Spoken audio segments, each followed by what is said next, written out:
घर में घुस के मारेंगे। 2, 1, 0।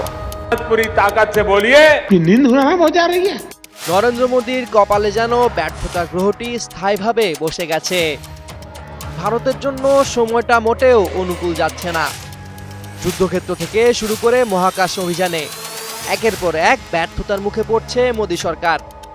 সম্প্রতি পাকিস্তানের সঙ্গে সীমান্ত উত্তেজনায় দৃশ্যমান কোনো কূটনৈতিক বা সামরিক সাফল্য অর্জন করতে পারেনি দিল্লি। আর এবার চাপে পড়েছে ভারতের সবচেয়ে গর্বের খাত মহাকাশ গবেষণা। রোববার ইসরোর 101তম স্যাটেলাইট উৎক্ষেপণ ব্যর্থ হয়েছে।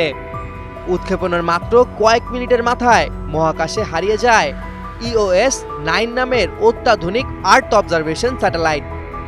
এতে প্রশ্ন উঠেছে ভারতের বহুল প্রচারিত টেকনোলজিক্যাল সাফল্য ও আত্মনির্ভর ভারতের ভিত কতটা শক্ত। বালাকোট স্ট্রাইকের পর থেকেই মোদী সরকার বারবার পাকিস্তানের বিরুদ্ধে কড়া অবস্থান নেওয়ার বার্তা দিয়েছে, কিন্তু সাম্প্রতিক সময়ে সীমান্তে ড্রোন অনুপ্রবেশ, গোলাবর্ষণ এবং কাশ্মীর ইস্যুতে ইসলামাবাদের ধারাবাহিক কৌশলগত অগ্রগতি মোদী সরকারের অবস্থানকে প্রশ্নবিদ্ধ করেছে। इनके पेट में दर्द हो रहा है। যুদ্ধক্ষেত্রে প্রতিপক্ষের মোকাবেলায় যেটুকু কাঠামোগত প্রস্তুতি ও কূটনৈতিক ভারসাম্য থাকা দরকার সেটি চোখে পড়ছে না, বরং মোদী সরকারের মিডিয়া ম্যানেজমেন্ট যেন বাস্তবতার চেয়ে অনেক বেশি মুখর। রোববারের ব্যর্থ উৎক্ষেপণ ইসরোর জন্য যেমন ধাক্কা, তেমনি এটি রাজনৈতিকভাবে মোদী সরকারের জন্য বড় একটি বিব্রতকর মুহূর্ত।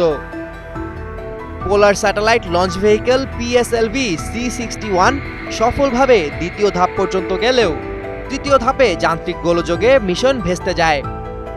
এই ব্যর্থতায় দেশটির প্রযুক্তিগত সক্ষমতা ও বৈজ্ঞানিক প্রস্তুতির বাস্তবতা সামনে এসেছে। কেসারেন শেকড় থেকে শিখরে।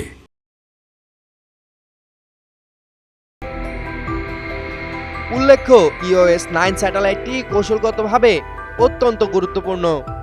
কৃষি, বন ব্যবস্থাপনা, দুর্যোগ প্রতিক্রিয়া এবং বিশেষ করে সামরিক নজরদারিতে এটি ভূমিকা রাখার কথা ছিল। এছাড়া স্যাটেলাইটটিতে ডিঅরবিটিং ফুয়েল যুক্ত ছিল, যাতে মিশনের শেষে সেটিকে নিরাপদে ধ্বংস করা যায় পরিবেশ বান্ধব মহাকাশ নীতির অংশ হিসেবে। কিন্তু উৎক্ষেপণের কিছু মুহূর্ত পরেই সেটি হারিয়ে যায়। ইসরো এক বিবৃতিতে জানিয়েছে, মিশন সফল না হলেও PSLV এর প্রযুক্তিগত নির্ভরযোগ্যতা বজায় আছে। তবে বিশ্লেষকরা বলছেন এই ভাষা অনেকটাই রাজনৈতিক চাপে তৈরি করা, কারণ বাস্তবতা হচ্ছে একটি কৌশলগত উপগ্রহ হারানো কেবল প্রযুক্তিগত নয়, নিরাপত্তার দিক থেকেও বড় ক্ষতির। সামিউল জয়, একুশে টেলিভিশন।